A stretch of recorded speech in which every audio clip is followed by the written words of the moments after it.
श्रीरंगारोषणं वेंकटारसचिं मणीन्द्रं शेषादिं भजे आश्रयान्वयसुजातं गंगाचार्योषणं रघुनाथारचिशं मदण्डरामाश्रये श्रीशैलक्ष्मणकीन्द्रप्रभाकबोधं वेदान्तलिप्तं श्रीगणेशदीक्षं श्रीराघवार्य पदपङ्कजभृङ्गराज श्रीमत्सिंहगोत्रमहं प्रवध्ये भारद्वाजकुलाब्धिपुरसृजनं श्रीरङ्गरामानुजात् जातं तत्कुलशेषसिंहगुरुराट् पादाब्जभृङ्गायुधं तातार्यसर्वाविशेषविद शुच्यन्तसार्द्विकं सेवे सुन्दरसिद्धराजमनघं व्याख्यानवाचस्पतिं ज्ञानानन्दमयं देवं निर्मलप्रतापिनं आधारं सर्वविद्यानाम् अयग्रीवोपास्महे दिशन्तु मे देवतात्मनीयाः तया तरङ्गानुराणाक्षाः श्रोत्रेयुक्तवन्तं संसीमसंकृतिं कामधेनुं उल्लासवल्लभिलपालितसप्तलोकी निर्वाहकोरकितनेह कटाक्षलीला श्रीरङ्गहर्मकरमङ्गलदीपलेखां श्रीरङ्गराजवंशीं श्रियमाश्रयामः अखिल भुवन जन्मस्थेम भर्यादिले विनत विविध भूत रक्षैक दीक्षे श्रुति शिरसि विदीप्ते ब्रह्मणि श्रीनिवासे भवतु मम परस्मिन् सेवुषी भक्ति रूपा। जय श्रीमन्नारायण श्रीमते रामानुजाय नमः। సన్నిధిలో వేయించేసినటువంటి తిరువాళ్ళు ఉత్సవమూర్తులు ఆడవాళ్ళు ఆచార్యులు అలాగే ప్రధాన అర్చకులు ఆలయ కమిటీ వారు పరిచారకులు అశేష భక్తులు అందరికీ స్వరూపామృతంగా దాసోహం తెలియజేస్తూ శ్రీ వెంకటేశ్వర స్వామి కలియుగ దైవము తిరుమల మనకు వైకుంఠంగా చెప్తారు, కలియుగ వైకుంఠంగా చెప్తారు. అటువంటి స్వామి యొక్క బ్రహ్మోత్సవాలు నడుస్తున్నాయి. గోదావరిలో వేయించేసినటువంటి శ్రీ భూసమేత వెంకటేశ్వర స్వామి యొక్క సన్నిధిలో. ఉత్సవం అంటే అర్థం ఏమిటి? ఉత్ స్తవం, రెండు మూడు రకాల అర్థాలు ఉన్నాయి. ఉత్సాహంగా మనం చేసుకోవాల్సినది ఒక అర్థము, ఒకటి ఈ సంసారం నుండి మనల్ని దాటవేయినది అని ఒక అర్థం. ఉత్సవం అంటే అది ఉత్సాహంగా చేసుకోవాలి, ఆనందంగా చేసుకోవాలి.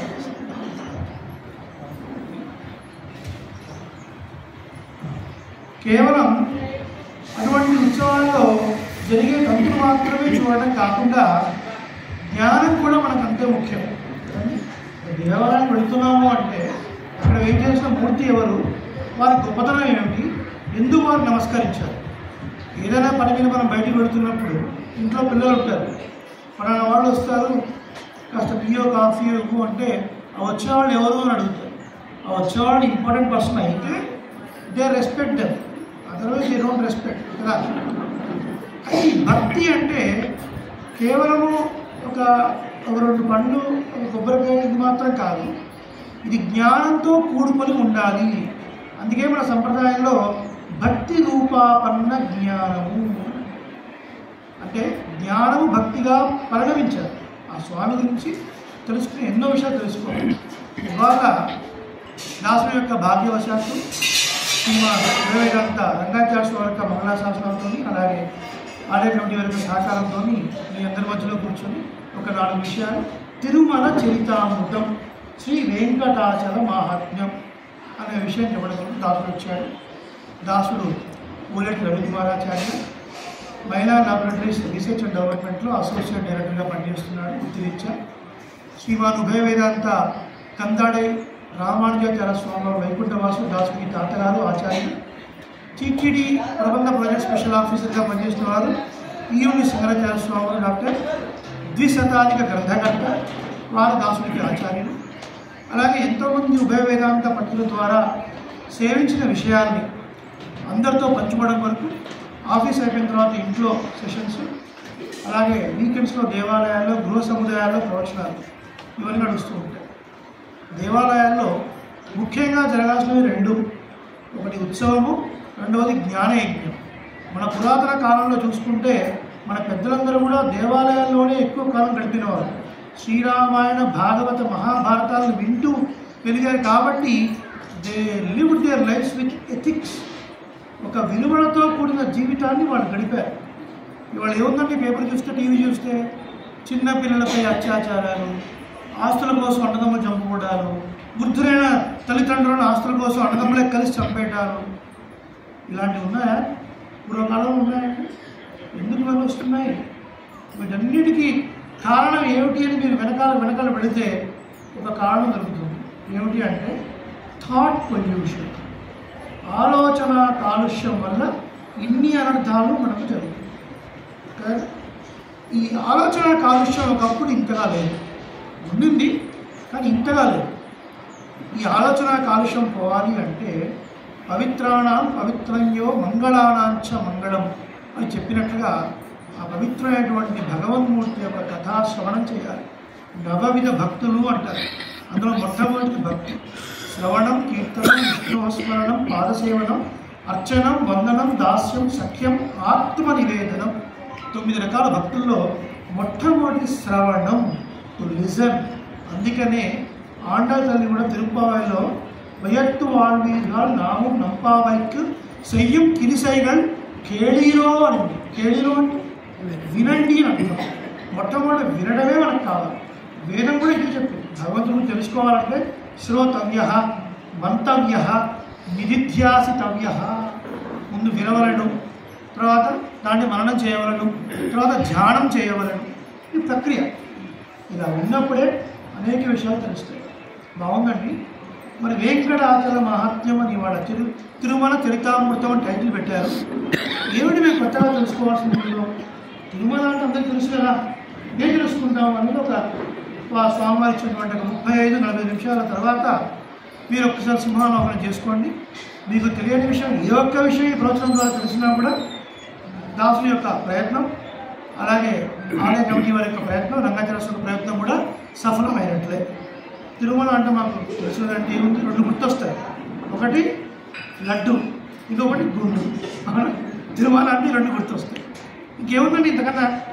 బుక్ చేసుకోవాలి, అలాగే దర్శనం చేసుకోవాలి, లడ్డు పొందాలి, దానికి ముందు కాస్త ముందు చేయించుకోవాలి. గుర్తుపెట్టుకోండి. 7 కొండల పైన స్వామి.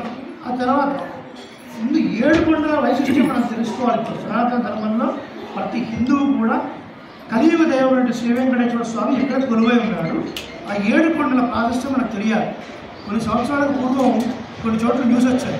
కొన్ని మతాల వాళ్ళు ఇందులో 2 మావి 3 ముని అన్నప్పుడు మనకి ఏదైనా చెప్పాలంటే నోటి నుంచి మాట రావట్లేదు. ఎవరి కారణం? జ్ఞానం లేకపోవడం. నిజంగా మనకు ఆ జ్ఞానం ఉంటే మనం ఎదుటి మాట్లాడి 11 పురాణాలు కీర్తించాయి శ్రీ వెంకటాచలం. వెంకటాచల మహాత్మ్యం గురించి 11 పురాణాలు. ఈ రోజున మనం అసలు వెంకటాచల మహాత్మ్యం 7 కొండలు కనబడుతున్నాయి కదా, వెంకటాద్రి లేదా వెంకటాచలం. దీని యొక్క డెఫినేషన్ ఏంటి? అచలం అంటే కదలనిది, కొండ అని అర్థం. అద్రి అన్న అది అర్థం. ఇవేమో ఈ మధ్య కాలంలో వచ్చాయా? ఎప్పటి నుంచి వచ్చాయి? వేదంలో, ఇతిహాసంలో, పురాణంలో, ప్రబంధంలో, స్తోత్ర వాంగ్మయంలో ఈ వెంకటాచలానికి ఎంత ప్రాధాన్యత ఉంది అనే విషయాన్ని మనం తెలుసుకోవడం ఇప్పుడున్న సమయంలో. కాబట్టి మీరందరూ కొద్దిగా సహకరించి మీ ఫోన్స్ని silent or vibrate or airplane మోడ్లో పెట్టుకోండి. ఈ 45 మినిట్స్ మీకు ఏ ఎమర్జెన్సీ కాల్స్ రావు. I'm very much sure. Okay, పెరమాల్సిన విధానంలో మనం ఉన్నాం. కలియుగ దైవము వెంకటేశ్వర స్వామి. వేదాంత దేశంలో ఒక మహా ఆచార్యుడు, సాక్షాత్తు శ్రీ వెంకటేశ్వర స్వామి యొక్క ఘంటావతారము అని చెప్తారు. అటువంటి స్వామి వెంకటాచలాన్ని గురించి చెప్తూ ఒక మాట అన్నాడు. ప్రపజ్యేతం గిరిం ప్రాయః శ్రీనివాసానుకంపయా ఇక్షుసాదస్రవంత్యేవ యన్ముఖ్యా సత్కరాయినో. 7 కొండల పైన స్వామి తర్వాత అండి 7 కొండలు నాకు ఎట్లా కనపడుతున్నాయంటే శ్రీనివాసుని యొక్క దయ అనేది పొంగి పొంగి పొంగి కళకళలా గడ్డగట్టింది. చిలుకని మనం రసం తీస్తాం. ఆ చిలుక రసం పొంగి పొంగి ప్రవహించి ఘనీభవిస్తే ఎప్పటికీ అవుతుంది. అలా శ్రీనివాసుని యొక్క దయ అనేది గడ్డగట్టిపోయి 7 కొండల రూపంలో ఉంది అని వర్ణించారు. అంతటి గొప్పతనం ఆ 7 కొండలకు ఉంది. ఆ విషయాన్ని మనం ఇప్పుడు తెలుసుకోబోతున్నాం. ముందుగా బ్రహ్మోత్సవాల గురించి ఒక 2 విషయాలు. ప్రజాశ్రవణ సంజాతం శేషాచల నివాసినం సర్వేషాం ప్రథమాచార్యం శ్రీనివాసం అహం భజే. ఆ శ్రీమన్నారాయణుడు శ్రీనివాసుడిగా వెంకటాచలం పైన సాక్షాత్కారం అయిన తర్వాత చతుర్ముఖ బ్రహ్మ మొదటిసారిగా ఉత్సవాలు చేశాడు. ఆయన పేరు మీదుగా బ్రహ్మ ఉత్సవము, బ్రహ్మోత్సవము అని నడుస్తుంది. కొంతమంది మహానుభావులు ఈ మధ్యకాలంలో నాకు బాగా ఫేమస్ అయ్యాము, టీవీల్లో మనం చెప్తే నడుస్తుంది ప్రతిదీ అని కొన్ని వికృతమైనటువంటి కొన్ని విషయాలు చెప్తూ ఉంటారు. ఏమిటది? వెంకటాచలంలో కుండి కింద శ్రీచక్రం ఉందండి, అందువల్ల చాలా డబ్బు వస్తుంది కదా, లేవుంటారు. లేకపోతే అదృష్టవంతుడు. వెంకటాచలంలో కుండి కింద శ్రీచక్రం ఉందట, దానివల్ల వెంకటేశ్వర స్వామి డబ్బు వస్తుంది. కామెంట్. అదే ఆది శంకరాచార్యుల వారు కాంచీపురంలో కూడా శ్రీచక్రం పెట్టారుగా, ఏమాత్రంత ఆదాయం లేదు. నెంబర్ 1. నెంబర్ 2, శ్రీమాన్ పివిఆర్కే ప్రసాద్ గారి గురించి పేరున్నారా? పివిఆర్కే ప్రసాద్ గారు మహానుభావులు, అక్కడ ఐఏఎస్ ఆఫీసర్, ఎగ్జిక్యూటివ్ ఆఫీసర్గా ఉంటారు. వారు వచ్చిన తర్వాత ఆదాయం ఎలా ఉంది, వారికి ముందు ఆదాయం ఎలా ఉంది కంపేర్ చేసుకోవచ్చు. నెంబర్ 1.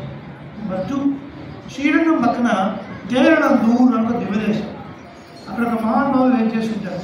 శ్రీమాన్ ఉదయ వేదాంత శ్రీరామన్ భట్టాచార్య స్వామి వారు, ఆంచరాత్రాగమ చైర్పర్సన్ వారు, కాస్మిక ఆచార్యులు.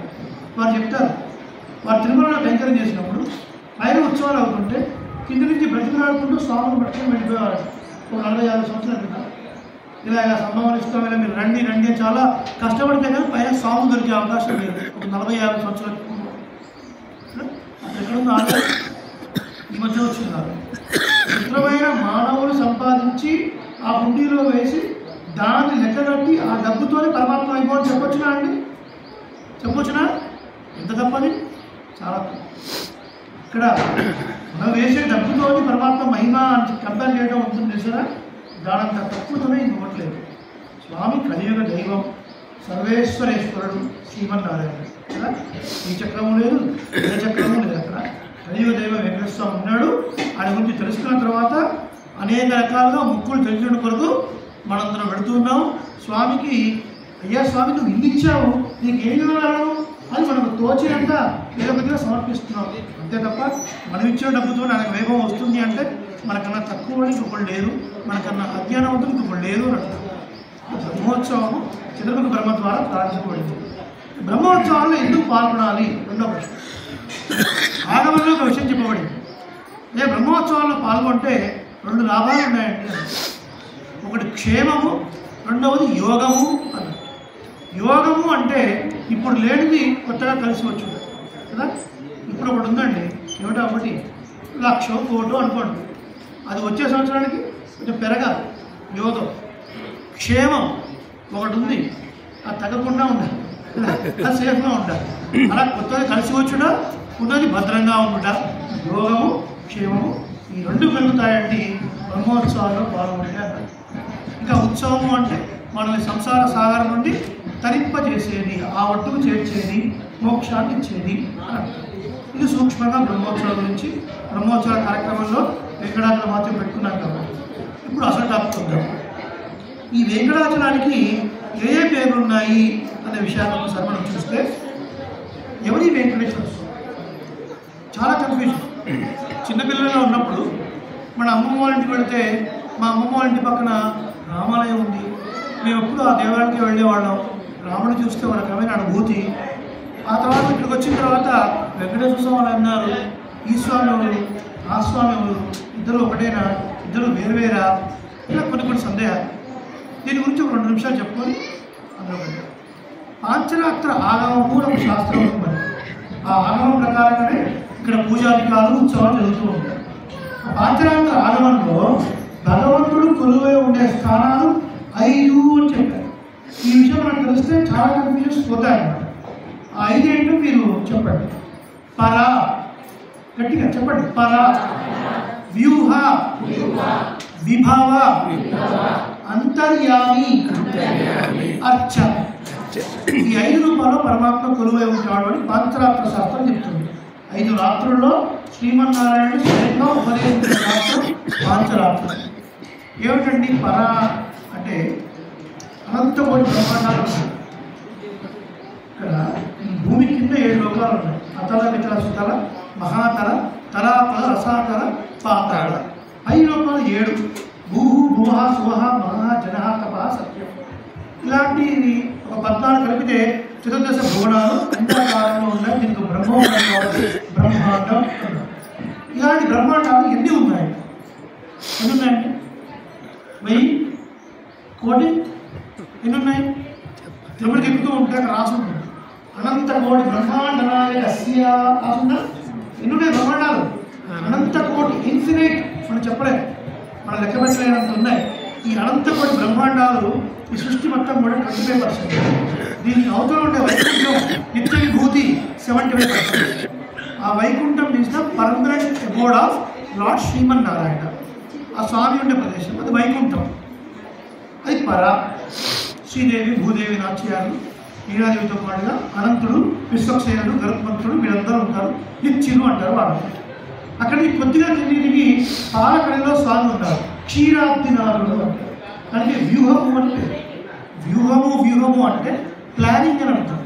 ఈ లోకాన్ని ఎలా సృష్టించాలి, జీవునికి ఏ శరీరాన్ని ఇవ్వాలి కదా, ఎలా కాపాడాలి, ప్రళయంలో వాటిని ఎలా కాపాడాలి, ఇదంతా వ్యూహం. మన చుట్టుపక్కలే దేవాలయం ఉంది, మన చుట్టుపక్కలే కూర్చొని నడుస్తుంది. 9 రోజుల పాటు కూర్చొని నడుస్తుంది, పోనీ 5 రోజులు కూర్చొని నడుస్తుంది. ఏ ఒక్కరోజు మనం దేవాలయానికి వెళ్ళలేదు. ఆలోచిస్తాడు, అయ్యో వీడికి మానవదేవం అనవసరంగా ఇచ్చాడు. మానవదేవం దేనికి ఉందండి? నాలుగు దేనికి ఉంది? శ్రీహరిని కీర్తించడానికి కదా. కాళ్ళు దేనికి ఉన్నాయి?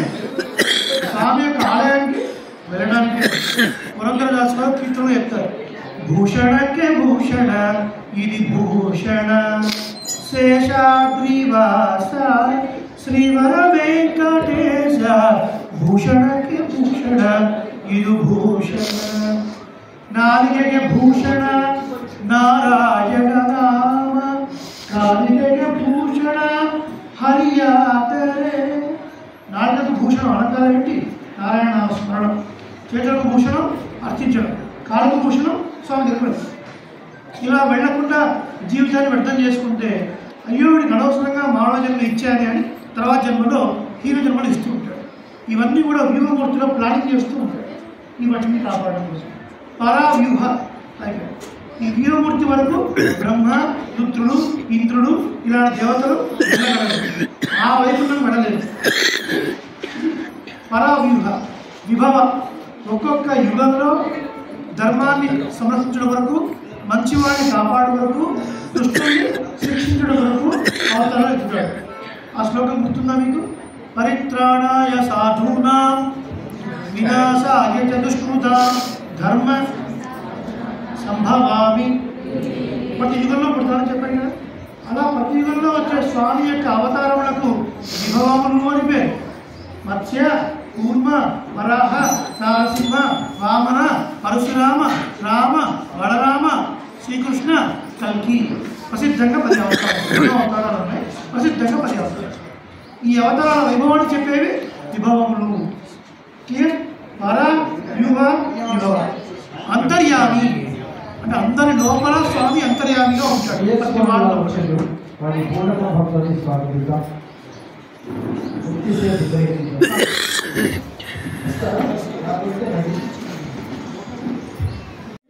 ఐదు స్థానాల్లో వేయించేసుకుంటే స్వామి గురించి మనం చూస్తూ పర, వ్యూహ, విభవ, అంతర్యామి అని చూస్తాం. అంతర్యామి అంటే అందరి లోపల ఉండే స్వామి. మనం ఉన్నా ఒప్పుకోకపోయినా, ఆ జ్ఞానం ఉన్నా లేకపోయినా, పనికి కనిపించేటువంటి ఈ మెటీరియల్ బాడీకి శరీరం అని పేరు. సీరి అంటే శరీరం పడిపోనది, నశించున్నది. కాబట్టి ఇది మాట్లాడుతుంది అంటే దీని లోపల ఒక చైతన్యమైన పదార్థం ఉంది. దానికి చిత్ లేదా జీవాత్మ అంటే ఆ జీవాత్మ కూడా ఉండాలి అంటే దాని లోపల పరమాత్మ అనుప్రవేశం చేసి ఉండాలి. పరమాత్మ ఉంటేనే జీవాత్మ ఉంటుంది. జీవాత్మ ఉంటేనే శరీరం కూడా నిలబడి ఉంటుంది. ఇది కాదు. సో అందరి లోపల అంతర్యామిగా ఉంటాడు. అన్నమాచార్య స్వామి కీర్తనలో కూడా అందరికీ శ్రీహరే అంతరాత్మ, అందరికీ శ్రీహరే అంతరాత్మ. ఇలా 4 ప్రవచనంలో జీవస్వామి వారికి దర్శనం. సాధూనాం దర్శనం పుణ్యం తీర్థభూతాహి సాధవ కాలేన ఫలతే తీర్థం సత్యసాధు సమాగమ. సాధు పురుషుల దర్శనం ఎట్లాంటిది అంటే గంగా లాంటి నదుల్లో మునిగితే పుణ్యం వస్తుంది, పాపం పోయి పుణ్యం వస్తుంది. ఎప్పుడు వస్తుంది? కాలేన ఫలతే తీర్థం, కొంతకాలం తర్వాత పుణ్యం వస్తుంది. సాధుపురుషుల దర్శనం సత్యసాధు సమాగమ, అప్పటికప్పుడే గొప్ప పుణ్యాన్ని కలిగిస్తుంది మనకు శాస్త్రం. ఇలా 4 స్థానాలు అయింది. ఇప్పుడు చెప్పండి మీరు, ఈ 4 స్థానాల్లో ఎక్కడన్నా మనం పరమాత్మని సేవించగలుగుతామా? వైకుంఠం వెళ్ళగలుగుతామా? బాలసముద్రం కొన్ని రామకృష్ణ అవతారాలు గడిచిపోయాయి. అంతర్యామి మన వెనకాల ముందు చూడలేము, లోపల పడి చూడలేము. ఇక మిగిలింది ఏంటి? అర్చ. అర్చ అంటే ప్రతిమ, ఫోటో అని అర్థం, లేదా విగ్రహం, మూర్తి. ఈ అర్చావతారంలోనే పరమాత్మ అనేక చోట్ల వేయించేసి ఉన్నాడు. దేవాలయాల్లో ఉన్నాడు, మన ఇంట్లో కూడా ఉన్నాడు, మన ఉంగరంలో కూడా ఉన్నాడు, మన పర్సులో కూడా ఉన్నాడు కదా. చాలా సులభుడే. పరమాత్మ యొక్క సౌలభ్యానికి ఒక హద్దు లేనిటువంటి ఒక స్థితి ఏమిటి అంటే అర్చామూర్తి అంటారు. శ్రీరంగం తిరుమల పెడుతున్నాం, ఎన్ని రోజులు పెడతాం? ఒక వారం రోజులు, 10 రోజులు పెడతాం. మన ఇంట్లో పెరుమాళ నైవేద్యం ఎవరు చేయాలండి? ఒక చిన్న కప్పులో అతను జీడిపప్పులు పెట్టి స్వామి రాత్రికి వెళ్ళొస్తున్నాం సరిపుచ్చుకోండి. మీరుంటారా? 10 జీడిపప్పులతో చిన్న కప్పులో వండుకుంటాము మనం. ఆయన అంటున్నాడా లేదా? ఎవరు అంటున్నారా?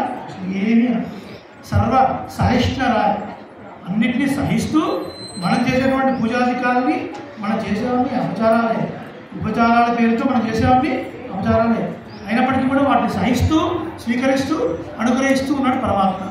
ఆ అర్చామూర్తిగా ఉండే స్వామికి మనం చేసేదే అర్చన. ఆ చేసేవాడే అర్చకుడు. అర్చక స హరిసాక్షాత్ చరరూపీ అసంశయ అంటుంది పాంచరాత్రి. అర్చకుడు అనేవాడు నడిచే శ్రీమన్నారాయణుడు అని. ఎందుకు? పూజాధికారుల ద్వారా మన విషయాన్ని స్వామికి విన్నవించి స్వామి అనుగ్రహాన్ని మనకు చేకూర్చేవాడు అర్చకుడు.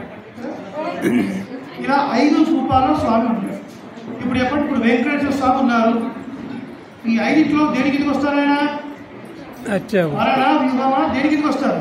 అర్చామూర్తిగా వస్తారు కదా. ఇప్పుడు ఈ క్లారిటీ వచ్చేసి శ్రీరామకృష్ణ అవతారాలు, విభాగాలు, ఆ తర్వాత విగ్రహ రూపంలో ఉన్నాయి, అర్చా రూపంలో ఉన్నాయి. శ్రీ వెంకటాచలం పైన వేయించేసినటువంటి స్వామి అర్చామూర్తిగా ఉన్నాడు, స్వయం సిద్ధంగా వేయించేసి ఉన్నాడు. ఒక్కొక్క యుగంలో ఈ వెంకటాచలానికి ఏమేమి పేర్లు ఉన్నాయో మనం చూద్దాం. కొద్దిగా మీరు డిస్టర్బెన్స్ లేకుండా కూర్చుంటే 30 నిమిషాలు ప్రవచనం అయిపోతుంది. ఎందుకంటే శాస్త్రజ్ఞానం బహుక్లేశం అన్నారు.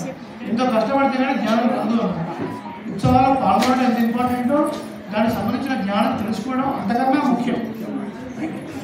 కొద్దిగా సహకరించండి, ఎక్కువగా మాట్లాడకండి. కింద కూర్చోలేని వారు ఏదైనా ఒక ప్లేస్లో హాయిగా కూర్చోండి, డిస్టర్బ్ చేయండి. క్షేత్రాలు తెలిసినవి స్వయం వ్యక్తమని, సైద్యమని, దివ్యమని, మానుషము అని 4 రకాలు. స్వయంగా స్వామి అవతరించిన క్షేత్రం స్వయంవత క్షేత్రాలు, తిరుమల లాంటి క్షేత్రాలు. అలాగే సిద్ధపురుషులు ప్రతిష్ఠించినవి, దేవతలు ప్రతిష్ఠించినవి, చివరివి మానవులు ప్రతిష్ఠించినవి. ఎలా ప్రతిష్ఠించినా స్వామి ఆ విగ్రహం రూపంలో అది శిలామూర్తి కావచ్చు, దారు కావచ్చు, సుధా కావచ్చు. దారు అంటే చెక్కతో చేస్తుంది, సుధామూర్తి అంటే మట్టితో చేసింది కావచ్చు. ఎలా చేసినా సరే అక్కడ ప్రాణప్రతిష్ఠ చేసిన తర్వాత ఆ రూపంలో ఉండి మన అర్చనలు స్వీకరిస్తూ మన మనలను వింటూ మన కోరికలు తీర్చుతాడు స్వామి అర్చామూర్తి. మీ దగ్గర ఎన్ని కోట్లు ఉన్నా శ్రీవైకుంఠం వెళ్ళలేరు, మీ దగ్గర ఎన్ని రాకెట్స్ ఉన్నా క్షీరాబ్దినాథులను సేవించలేరు. ఎంత ఉన్నవాళ్ళైనా ఎంత లేని వాళ్ళైనా కైంకర్యం చేయాలి అంటే అర్చామూర్తి మనకు దిక్కు కదా. అర్చామూర్తి మనకు శరణ్యము. కాబట్టి మన ఇంట్లో అర్చన జరగాలి, మన వీధిలో ఉన్న దేవాలయంలో కూడా జరగాలి. అందుకే స్వల్పమప్స్యస్య ధర్మస్య త్రాయతే మహతో భయాత్. సంపాదించిన దాంట్లో ధర్మానికి ఖర్చు పెట్టండి అంటారు. ఎందుకు పెట్టాలి అంటే సంపాదించిన ధనంలో ఈ ధర్మ కార్యక్రమాలకు మనం ఖర్చు పెట్టడం ద్వారా త్రాయతే మహతో భయాత్, భవిష్యత్తులో వచ్చే పెద్ద భయాల నుంచి మనల్ని కాపాడుతుంది ఆ ధర్మము అని ఇది కృష్ణ పరమాత్మ చెప్పాడు. ఇలా 5 రూపాయల స్వామి ఉంటారు. ఇప్పుడు 7 కొండలపై ఉన్నటువంటి స్వామి మనం 7 కొండల గురించి చూస్తున్నాం. యుగాలు ఎన్ని మనకు? ఎన్ని యుగాలండి? 4. చెప్పండి. చెప్పండి. కృత, త్రేత, ద్వాపర, కలి. ఈ 4. మనం ఏ యుగంలో ఉన్నాం? కలియుగం ఎన్ని సంవత్సరాలు ఉంటుంది?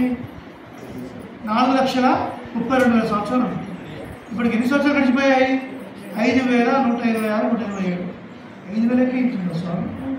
ఇంకెందుకు 4,27,000 సంవత్సరాలు ఇంకా పెండింగ్ ఉంది. కళ్ళు మూసి కళ్ళు తెరిచే లోపల కొన్ని వేల కోట్ల నేరాలు దూరం. కలియుగానికి రెండింటిలో ద్వాపరయుగం 8,64,000. కలియుగానికి 3 times త్రేతాయుగం 12,68,000. కలియుగం ఇంటూ 4 కృతయుగం 17,28,000. ఇది కాలయుగం. ఈ నాలుగింటి కలిపితే చతుర్యుగము అంటారు. ఈ 4 యుగాలు జరగాలి అంటే 43,20,000 సంవత్సరాలు గడవాలి. ఇలా 43,20,000 సంవత్సరాలు జరిగితే ఒక మహాయుగం నడిచింది అంటారు. ఇలాంటి మహాయుగాలు 1000 నడిస్తే చతుర్ముఖ బ్రహ్మకి ఒక పగలు. ఇలాంటి మహాయుగాలు ఇంకొక 1000 నడిస్తే బ్రహ్మకి ఒక రాత్రి. అంటే చతుర్ముఖ బ్రహ్మకి ఒక రోజు మొత్తం గడవాలి అంటే 2000 ఇంటూ 43,20,000 సంవత్సరాలు ఒక రోజు. మరొక నెల అంటే 30 ఇంటూ 2000 ఇంటూ 43,20,000 సంవత్సరాలు. బ్రహ్మ ఆయుర్దాయం ఎంత 100 సంవత్సరాలు. 50 సంవత్సరాలు గడిచిపోయాయి. తృతీయ ప్రార్థనలో ఉన్నారు. సో చతుర్ముఖ బ్రహ్మ ఆయుష్ గడిచిపోవాలి అంటే ఆయన ఆయుష్ ఎంత అంటే 100 సంవత్సరాలు కదా. 100 ఇంటూ 360 ఇంటూ 2000 ఇంటూ 43,20,000 సంవత్సరాలు. అది చతుర్ముఖ బ్రహ్మ యొక్క ఆయుష్. క్యాల్కులేషన్ కంప్యూటర్లు పేరుకుంటాయి చెప్పలేదు. దాని తర్వాత నెక్స్ట్ వచ్చే బ్రహ్మ ఎవరు? నాకు ఎదురుగా ఎవరున్నారు? ఆంజనేయ స్వామి. భవిష్యత్ చతురాననాయ నమః. ఆంజనేయ స్వామి రాబోయే బ్రహ్మ. ఆ స్వామి దగ్గర కూర్చున్నారు. ఇది బ్రహ్మ యొక్క ఆయుర్దాయం. మొట్టమొదటిగా కృతయుగంలో కూడా ఈ పర్వతాలు ఉన్నాయి. కృతయుగంలో ఈ క్షేత్రానికి వరాహాద్రి అని పేరు. ఎలా వచ్చింది అంటే శ్వేతవరాహ కల్పము. ఒక్కొక్క రోజుకు ఒక కల్పం అని పేరు.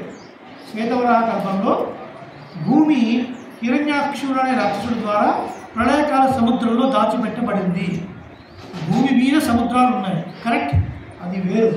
ప్రళయకాల సముద్రం డిల్యూటెడ్ వాటర్స్ అంటారు, అది వేరు. ఈ హిరణ్యాక్షుడు అనే రాక్షసుడు భూమిని కబళించాడు. అప్పుడు భూదేవి ప్రార్థిస్తే శ్రీమన్నారాయణుడు ఒక అవతారం ఎత్తి భూమిని ఉద్ధరించాడు. ఏ అవతారం? వరాహ అవతారం కదా. మహావరాహ స్ఫుట పద్మలోచన, చాలా పెద్ద మూర్తిగా వచ్చాడు. దంష్టలతోని వచ్చాడు.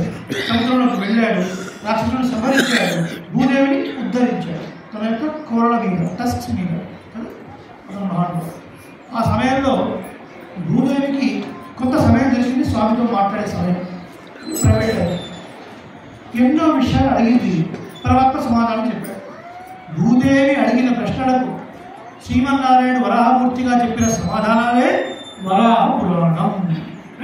వరాహ అదంతా చెప్పిన తర్వాత అమ్మవారు కోల్పోయారు. స్వామి ఇంత కష్టపడి వైకుంఠం నుంచి వచ్చారు, ఒక చిన్న మనవి, మీరు ఈ భూమి పైన ఏం చేస్తుందండి?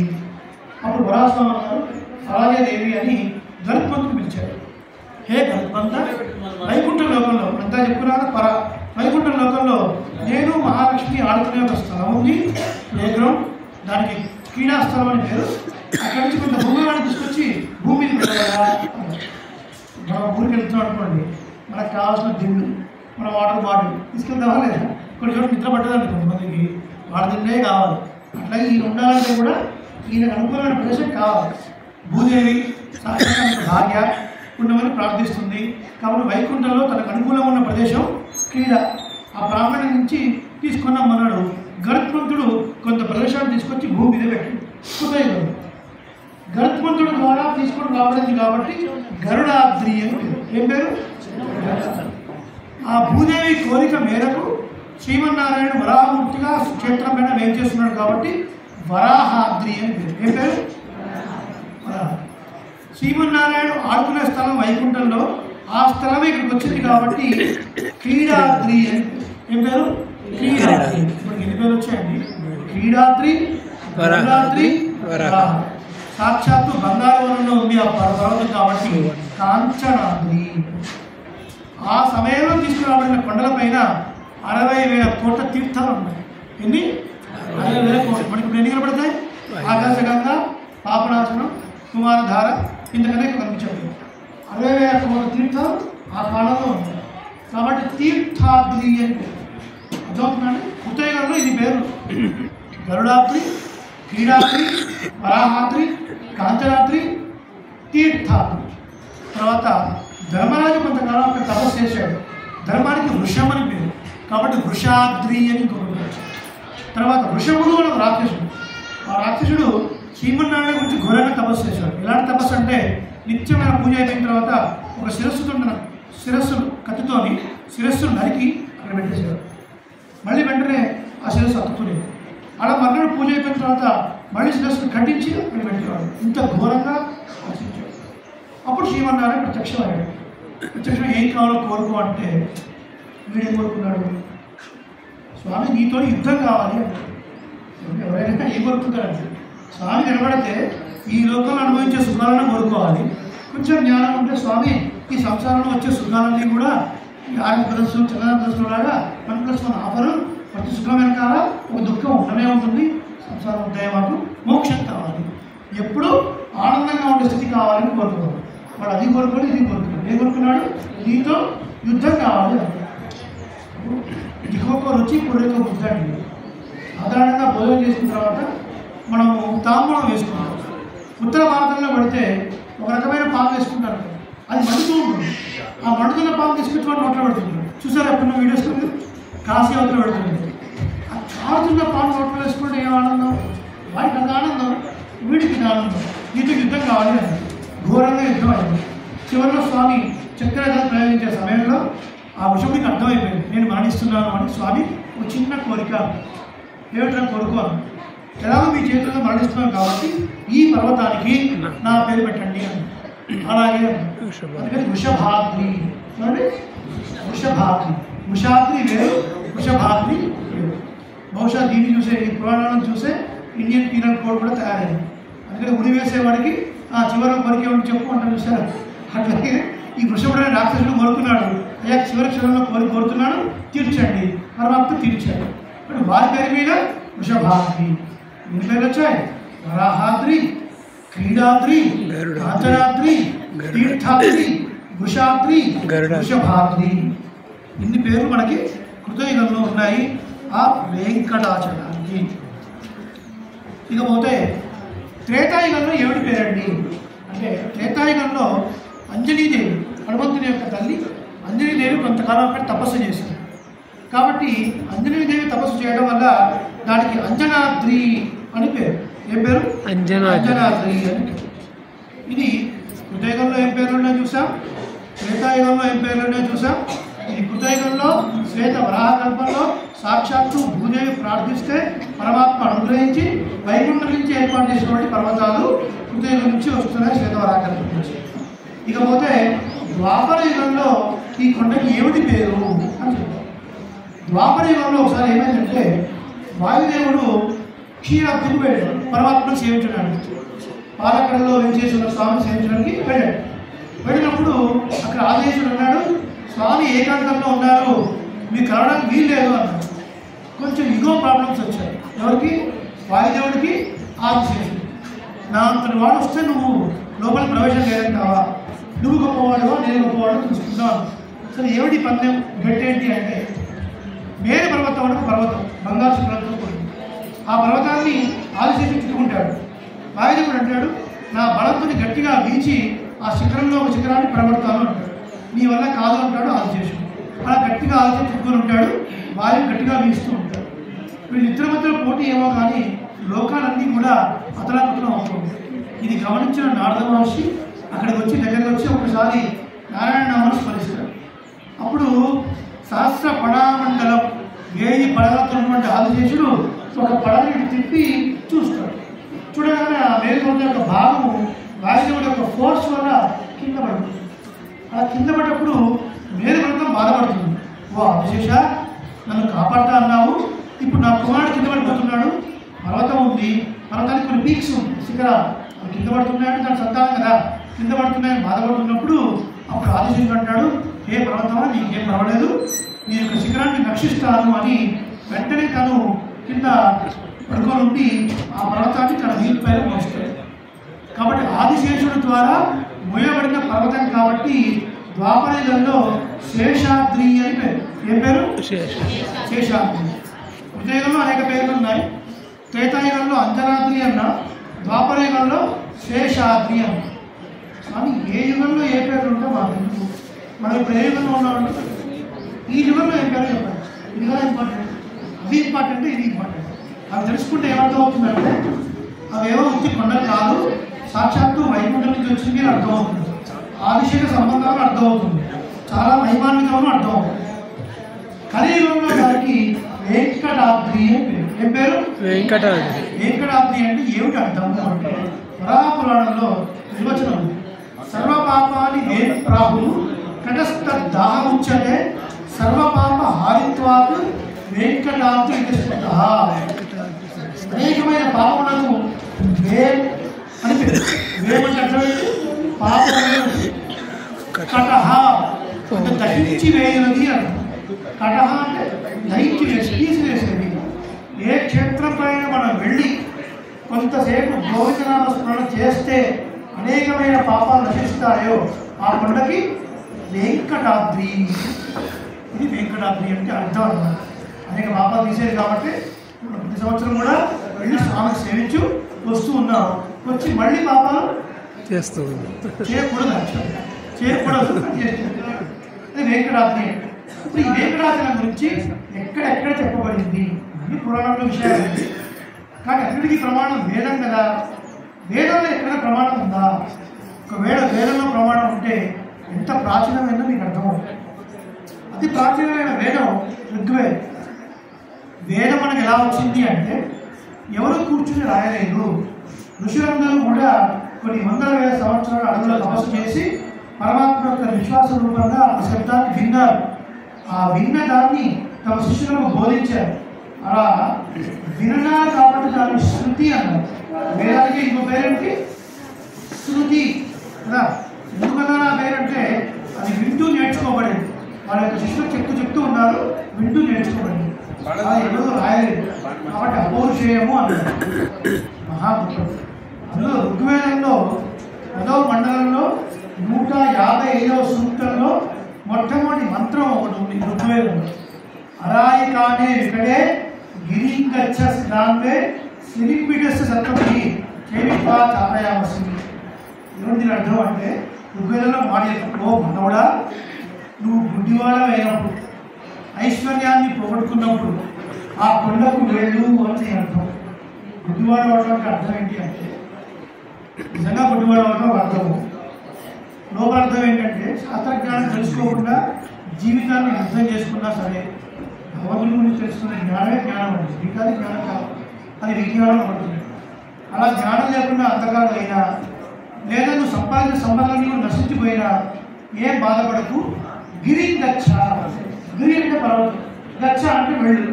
గిరి గచ్చ. ఏ పర్వతం వెళ్ళాలి? ఏ కొండ వెళ్ళాలి? కిలిమంజారో, ఎవరెస్ట్, హనుమకొండ, కోరుకొండ, ఏ కొండ? అది ఉండాలని చెప్పారు. సిరింపిడస్య స్త్రీకి నివాస స్థానమైన స్వామి వేం చేసి ఉండొచ్చు. స్త్రీకి నివాస స్థానం ఎవరండి? శ్రీనివాసుడు. శ్రీనివాసుడు వెంకటేశ్వర స్వామి యొక్క హృదయంలో లక్ష్మీదేవి కొలువై ఉంటుంది. శ్రీ అంటే మహాలక్ష్మి. ఆ మహాలక్ష్మికి నివాస స్థానం కలిగిన వాడు శ్రీనివాసుడు వెంకటేశ్వర స్వామి. గిరిగచ్చ. ఏ కొండకు వెళ్ళాలి? ఆ శ్రీనివాసుడు వెళ్ళాలి. అంటే 7 కొండకు వెళ్ళాలి. ఋగ్వేదంలో చెప్పబడిందంటే ఈ 7 కొండలు ఎంత ప్రాచీనమైన మనకి ఈ జ్ఞానం ఉన్నప్పుడు ఎవడైనా వచ్చి ఈ 2 మావి 3 మీవి అంటే ప్రతి హిందువుల రక్తం మరగాల వద్దా? ఈ జ్ఞానం మనకు ఉండాలా వద్దా? అనంతమైన వాగ్మయాన్ని ఋషులు కొన్ని వందల వేల సంవత్సరాలు తపస్సు చేసి అందిస్తే దాన్ని మనం అందుకోలేకపోతున్నాం అంటే నష్టమైంది మనమా ఋషులా? మనమే నష్టం. కాబట్టి దేవాలయం జరగాలి, ప్రతిజ్ఞాపూర్వకంగా జరగాలి. ఒకప్పుడు జరిగేది, ఇప్పుడు అల్పస్థ కాల బహ్రస్థ విఘ్న. వచ్చి స్వామిని సేవించుకొని తీర్థం తీసుకున్నామా, బయటకు వెళ్ళిపోయా, ఇంతే. ఇంత కళ్యాణం ఉంది, ఎప్పుడైపోతుంది ఎప్పుడైపోతుంది. 4 విషయాలు కూర్చొని వినాలి అన్న జ్ఞానం శ్రద్ధ లేకపోతే ఈ విషయాలు ఎట్లా తెలుస్తాయి? స్వామి 10 నిమిషాలు చదువుతున్నా, 10 నిమిషాలు ఉంచొచ్చా? 10 నిమిషాలు. ఇది వెంకటాచలం చూశారు. ఋగ్వేదం ఇలా చెప్పబడింది. ఇతిహాసం మనకు రామాయణంలో వాల్మీకి రామాయణం మూలం, కమ్మ రామాయణం కూడా ప్రమాణంగా తీసుకున్నారు పెద్దలు. క్షేత్రంలో రచించాడు కమ్మ మహర్షి. అతను చెప్తాడు, సీతాన్న కృష్ణకాయ వాడాలు వెళ్తున్నప్పుడు, దక్షిణ దిక్కుకాయ వాడాలు వెళ్తున్నప్పుడు చెప్తాడు సుగ్రీవుడు, ఆయన మీరు సీతల గురించి వెతుకుతూ దక్షిణ దిక్కులో అనేక ప్రాంతాలు వెళ్ళండి, కానీ ఏడుకొండలపైకి మాత్రం వెళ్ళకండి అని. ఏడుకొండలపైకి వెళ్ళకండి, ఎందుకంటే పరమ పవిత్రమైనటువంటి ప్రదేశం. రావణాసుడు దుర్బుద్ధి గలవాడు, వాడు సీతాదేవిని అక్కడ ఉంచే అవకాశం లేదు. నెంబర్ 1. నెంబర్ 2, మీరు వెళితే చాలు ముక్తిని పొందుతారు. మీరందరూ వెళ్ళి ముక్తిని పొందితే సీతాదేవిని మీకు వెతికినవారండి కదా. కాబట్టి మీరు ఆ ఏడుకొండలో వెళ్ళకండి, మిగతా ప్రదేశాలు చూడండి. ఇతిహాసం ఇక పురాణం మీకు ఇందాక చెప్పారు. 11 పురాణాలు వెంకటాచలం గురించి చెప్పారు. దశరథ చక్రవర్తి సంతానం లేకపోతే 60,000 సంవత్సరాలు దశరథ చక్రవర్తి సంతానం లేదు. 353 మంది భార్యలు. ఎంతమంది? 350. అందులో 3 పట్ల ఋషులు, ఆయనతో పాటుగా సింహాసనం మీద కూర్చునేవారు. మిగతా 350 మంది భోగపత్రులు. అంతమంది ఎందుకంటే కొంతమంది నేరుగా మన మనకు ఒకటి చాలు, దాంట్లో కింద మీద కదా 350 ఎక్కర్లేదు. ఆయన చక్రవర్తి శత్రుడు కాబట్టి ఆయన ధర్మ ప్రకారంగా అంతమంది ఉండి కూడా సంతానం లేదు. అప్పుడు వెంకటాచలం వెళ్ళి ఘోరమైన తపస్సు చేస్తే శ్రీమన్నారాయణ ప్రత్యక్షమైన శ్రీమన్నారాయణ నుండి దశరథ చక్రవర్తి 4 శ్లోకములతో కీర్తించాడు. అప్పుడు సంతోషించిన స్వామి, హే చక్రవర్తి, 4 శ్లోకాలతో మీరు సేవించారు కాబట్టి నా అంశగా 4 కుమారులుగా మీకు జన్మిస్తాను అని శ్రీరామ, భరత, లక్ష్మణ అవతరించాడు. చూసారా, వేదం, ఇతిహాసం, పురాణంలో ఎంత గొప్పగా చెప్పబడింది. కేవలం స్తోత్ర వాక్యం, వాక్యమే కాదు. అంటే పరమాత్మ యొక్క గుణాలను చక్కగా వర్ణిస్తూ వారే కీర్తనలు రాసి వారే రాగాన్ని తాళాన్ని కూర్చి వారే పాడేవారు. వెంకటాచలం, అలాగే వెంకటాచలం పైన వేరు చేసి ఉంటే శ్రీనివాసు గురించి పాడిన వాక్యకారులు ఎవరు? ఎవరండి? అన్నమాచార్య స్వామి. మార్చి 25 వారి యొక్క పద్ధతి కూడా ఉంది. అన్నమాచార్య స్వామి శ్రీమన్నారాయణుడు వెంకటాచలంలో శ్రీనివాసుడిగా ఉన్నాడు. ఆ వెంకటాచలం గురించి అన్నా శ్రీనివాసు గురించి అన్నా మనకు అన్నమాచార్య స్వామి కీర్తనలే గుర్తొస్తాయి. ఎంత అద్భుతమైన కీర్తనలు అండి. ప్రతి కీర్తనలో కూడా ఇతిహాస పురాణ ప్రబంధమైన విషయాన్ని చొప్పిస్తూ ఆ కీర్తనలు మనకు అందించారు. ఎందుకు ఏర్పాటు చేశాడు భగవంతుడు అన్నీ కూడా అంటే 10 నిమిషాలు ఆపేస్తాడు. 10 నిమిషాలు ఆపేస్తాడు. ఓకేనా, మాట్లాడకండి 10 నిమిషాలు. ఓకేనా, మీరు అలా మాట్లాడితే ఏంటంటే వచ్చిన స్వామి పేరు కానీ గౌరవం లేదు అని, ఆ విషయం మీద మాకు శ్రద్ధ లేదు అని అర్థం. అదొక అపచారం అనబడుతుంది. దానికి అసఖ్య అపచారం అని పేరు. ఆ అపచారం మీకు అంటొద్దు, మాకు అంటుంది. 10 నిమిషాలు. ఎందుకు పరమాత్మ ఇవన్నీ ఏర్పాటు చేశాడు అంటే, ఆయన వేదము, ఇతిహాస పురాణం ఉన్నప్పటికీ కూడా నువ్వు ఏది వింటావో తెలియదు, కనీసం కీర్తన రూపంలో అన్న ఉంటే ఆ పరమాత్మను పాడుతూనే తెలుసుకుంటావేమో. చిన్న పిల్లవాడికి అన్నం పెట్టాలి తల్లి రకరకాల ప్రయత్నిస్తుందండి. వేడి అన్నంలో పప్పు కలుపుతుంది, వాడు తినడు. నెయ్యి వేస్తుంది, చాలు కలుపుతుంది, వాడు తినడు. వాడు లడ్డు అంటే ఇష్టం. అత్తమాన లడ్డు పెడుతున్నారంటే డ్రై ఫ్రూట్స్తో లడ్డు చేస్తుంది. నాన్న లడ్డు అనగానే తింటాడు, అప్పుడు సంతోషపడుతుంది. అంటే ఏ రకంగా అయినా వాడి కడుపు నిండితే తల్లి సంతోషిస్తుంది. అలాగే పరమాత్మ కూడా వేదము, ఇతిహాసము, పురాణము ఇవి ఇచ్చి కూడా కీర్తనలు కూడా మనకు అందించారు. ఏమో వాడికి ఇంట్రెస్ట్ ఉంటే వాడిని కీర్తించి ఒక పుణ్యాన్ని పొందుతాడు. అలాంటి వాక్యకారులు అన్నమాచార్య స్వామి వారు ఆ తిరుమల క్షేత్రాన్ని నుంచి ఏం చెప్పాడంటే, కట్టెదుట వైకుంఠము కాడా తిరుమల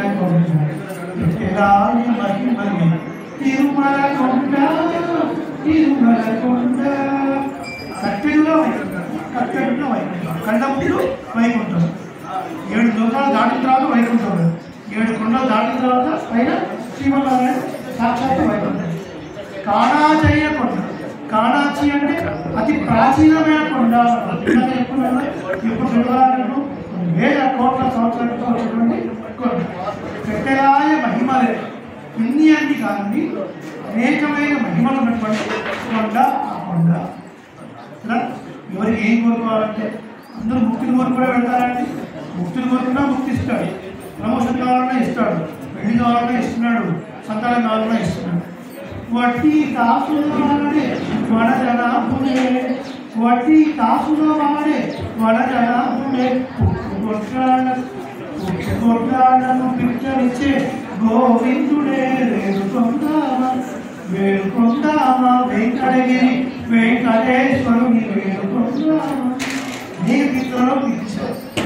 ఇతిహాసంలో పురాణంలో అలాగే స్తోత్ర పాఠంలో అనేక చోట్ల తిరుమల యొక్క వైశిష్టాన్ని మనం చెప్పారు. ఆడవాళ్ళ విషయానికి వస్తే సమయం మనకి ఎక్కువ లేదు, కానీ అనేక మంది ఆడవాళ్ళు తిరుమల నుంచి అద్భుతంగా మనం నిత్యం తిరుమల దగ్గర సేవించే మంగళాశాసనంలో అల్లా చెప్తాను కానీ అల్లాంటి మల్లా ఆండ మల్లా చెప్తాండు వడగోడి నూరాయం మల్లా తిన్నోడు నివన్న శివడి విదిరికాపు అయ్యోమోడు నిన్నోడు తిరిగి ఆయం పల్లాండు వడివా నిన్ను బలవాన్ బిడు వాళ్ళ మమ్మీ పల్లాండు గోదాదేవి తండ్రి గారు విస్తృతిలో వాళ్ళకి ప్రియాడు వారు తిరుమల మంగళాశాసనం చేశారు. ఎవరి విషయంలో? వెంకటేశ్వర స్వామి విషయంలో. వడివా నిన్ను బలవాన్ బిడు వాళ్ళ మంగయ్యం పల్లాండు. స్వామి ఈ వక్షస్థలంలో కుడివైపున వేయించేసి ఉన్న మహాలక్ష్మికి 10 సంవత్సరాలు మంగళాశాసనం మంగళాశాసనం అని పల్లాడు. ఇకపోతే ఆండా తల్లి కూడా తిరుప ప్రబంధంలో ముగించి నాట్య తిరుమలలో కూడా నువ్వేంకని నియంత్రణ విమాత్రం అన్నట్టుగా ఆ స్వామి గురించి ప్రార్థించారు.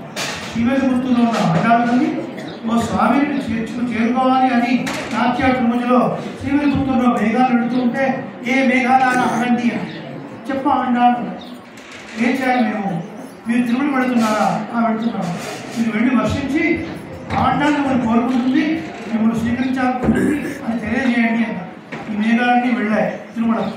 స్వామి హాయిగా మహాలక్ష్మి అమ్మతోని పద్మావతి అమ్మతోని ఆ తిరుమలలో ఆ బృందాన్ని ధరిస్తూ ఉన్నారు. ఈ మేఘాలన్నీ కూడా వర్షించారు. వర్షించి స్వామి యొక్క వీపు మీద వేడి చిరుకులుగా పడుతుంది, చాలా వేడివేడిగా. స్వామి చూశారు, మీరు మేఘాలారా ఏమైంది మీకు చల్లగా తర్వాత మీరు ఇంత వేడి మీద చూస్తున్నారు అంటే మా తప్పులారండి ఆండా తల్లి మీకు విన్నవించమని చెప్పింది. ఏమని?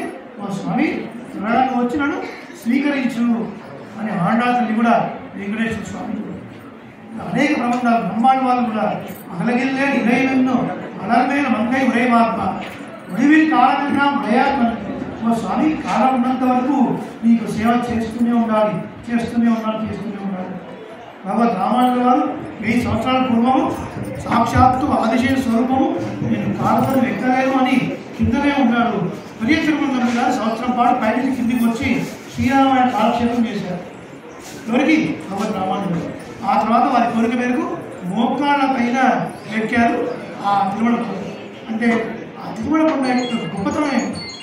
కానీ మనం ఇప్పటికీ ఏం చేస్తాం? మానవీధుల్లో చెప్పులు వేసుకుని నడుస్తూ ఉంటాం. ఆ భవానీ వాళ్ళంతా గోవింద వాళ్ళు వేస్తున్న వాళ్ళంతా కూడా వచ్చి గోవింద చెప్పులు విడవండి, గోవింద చెప్పులు లేకుండా రావద్దు అని వాళ్ళతో చెప్పించుకుంటున్నాము. నిజంగా కూడా దాని యొక్క విలువ తెలిస్తే ఈ పర్వతం మొత్తం కూడా ఆదిశేష స్వరూపం తెలిసినప్పుడు మనం కాలు పెట్టి నడవాలి అనిపిస్తుంది అండి. మనకి ఆ జ్ఞానం అంటే అనిపించదు. అందుకే మన పెద్దలందరూ దిగిన తర్వాత తిరుమలకి ఎక్కే ముందు ఒకసారి సాష్టాంగం చేసి అప్పుడు ఎక్కుతారు. స్వామి పరమ పవిత్రమైన ఆదిశేష స్వరూపాన్ని కూడా సాక్షాత్తు దేవుడి నుంచి వచ్చింది. శుద్ధమైన నా యొక్క పాదాలు తగులుతున్నాయి, క్షమించే స్వామి, ఇంతకన్నా మార్గం లేదు కాబట్టి నేను ఎక్కుతున్నాను. పూర్వకాలంలో మన పెద్దలు పైకి వెళ్ళాల్సినప్పుడు చాలా మితంగా భోజనం చేసేవాడు. కారణం ఏంటో తెలుసా? హితమిత భోజనం ఎక్కువగా తీసుకొని నీళ్ళు ఎక్కువగా తాగితే ఆ కొండపైన మలమూత్రాలను చేయాల్సి. కాబట్టి మీరు తక్కువగా ఆహారం తీసుకొని వీలైన త్వరగా పైకి ఎక్కి స్వామిని సేవించి కిందికి వచ్చేవారు. అంటే అక్కడ మలమూత్రాలు చేయడం కూడా ఒక తప్పు భావించేవారు. ఇప్పుడు కొండపైకి ఎక్కేటప్పుడు రకరకాల దోశ, పురుగులు, బజ్జీలు అది తినడం కోసం వచ్చాడా వీడు, వెంకటేశ్వర స్వామి చూడడం కోసం వచ్చాడా తెలియదు మనకి. ఆ పైకి ఎక్కుతూ గోవింద స్మరణ చేస్తూ వెళ్ళాలి. శ్రీనివాస గోవింద, శ్రీ వెంకటేశ గోవింద. ఆ గోవింద స్మరణ మొత్తం భోజనం, వేడివేడి దోశ, వేడివేడి బజ్జీ, రండి రండి రండి, ఇదే నడుస్తుంది ఇక్కడ. అన్ని ట్రైన్డ్ అయిపోతుంది. కాబట్టి అన్ని కాదు, మన పెద్దలు అట్లా చేయలేదు. కాబట్టి హితంగా మితమైన భోజనాలు స్వీకరించారు.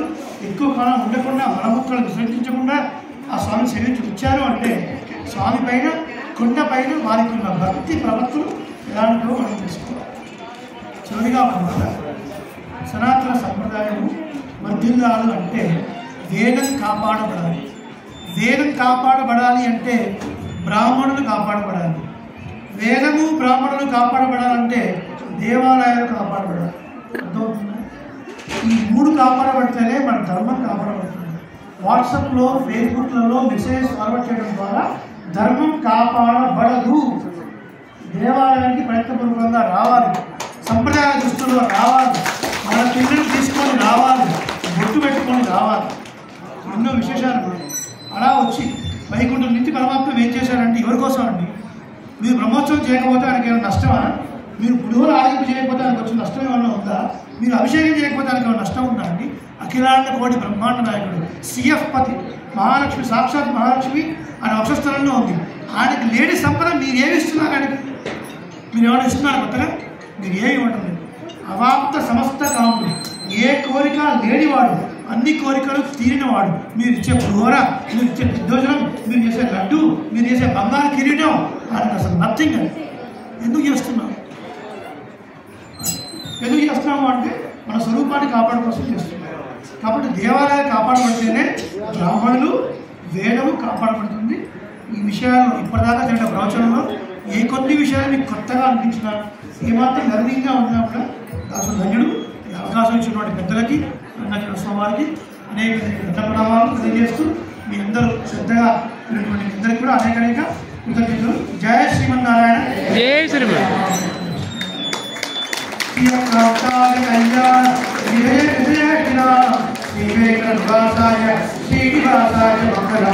మంగళాచార్యైః మదాచార్యపూర్వైః సర్వైః భూతైః ఆచార్యైః సత్కృతాయాస్తు మంగళం. స్వస్తి.